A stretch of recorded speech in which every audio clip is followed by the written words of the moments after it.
राज ठाकरेंना रोखण्याकरता police सज्ज झालेले आहेत। 3 मे करता पोलिसांनी रणनीती आखलेली आहे असं कळतंय। पोलिसांनी सगळ्या धर्मगुरूंची बैठक घेतलेली आहे। पोलिसांकडून गोपनीयरित्या मस्जिद पाहणी केली जाते, म्हणजेच मशिदींची पाहणी केली जाते। भोंग्यांकरता परवानगी मागितल्यास देणार, आदेशाचं उल्लंघन केल्यास दंड आकारणार असं सांगितलं गेलंय। दरम्यान विश्व हिंदू परिषदेचे प्रमुख, मुस्लिम धर्मगुरू अशा सगळ्यांची एकत्रित बैठक घेतली जाते आहे। आमचे प्रतिनिधी अजित मांढरे यांच्याशी सविस्तर बोलूया। अजित, एका बाजूला वेगवेगळे पक्ष वेगवेगळ्या भूमिका मांडत असताना, मनसेचं अल्टिमेटम 3 तारखेचं समोर असताना मुंबई पोलीस सुद्धा गप्प नाहीयेत, आपलं नियोजन करण्याचा ते प्रयत्न करतायत, काय अधिक सांगाल?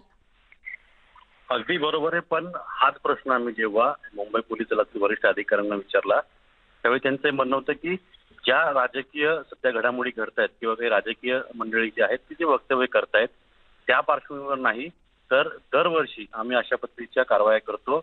कारण का रमजान असेल, म्हणजेच रमजान संपूर्ण महिना असेल, त्यानंतर हिंदू सण असतील, बरेच वेळा हे सण जे आहेत ते एकाच दिवसामध्ये येतात आणि यामुळे मुंबईचा कायदा सुव्यवस्थेचा प्रश्न जो आहे तो निर्माण होऊ नये, मुंबईमध्ये कोणतेही अनुचित प्रकार घडू नये याकरता आमची सविस्तर आढावा बैठक असते आणि या बैठकीमध्ये आम्ही एक विशेष करून सर्वांना माहिती देत असतो।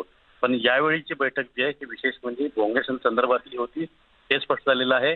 यामध्ये सर्व धार्मिक गुरु जे आहेत, धार्मिक गुरु जे आहेत म्हणजे मुस्लिम धर्मगुरू असतील, ख्रिश्चन धर्मगुरू असतील, हिंदू धर्मगुरू, बौद्ध धर्मगुरू, त्याचबरोबरीनं हिंदू म्हणजे काही धार्मिक नेते आहेत, VHP असेल, बजरंग दल असेल, अशा वेगवेगळ्या ज्या संस्था आहेत या संस्थांच्या प्रमुखांना बोलून मुंबई पोलिसांनी एक बैठक घेतलेली होती। गेल्या आठवड्यात ही बैठक झाली।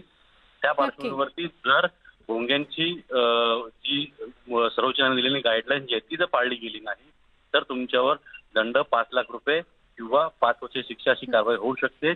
याचबरोबर मुंबईमध्ये कोणताही कायदा सुव्यवस्था प्रश्न निर्माण होणार नाही याच्याकरता तुम्हीच मुंबई पोलिसांचे प्रतिनिधी म्हणून समोर यावे, जेणेकरून मुंबई नेहमी शांत राहील। अशा पद्धतीची ही संपूर्ण बैठक झालेली आहे आणि या बैठकीमध्ये ही अत्यंत महत्त्वाची बैठक होती। धन्यवाद अजित, माहिती दिल्याबद्दल।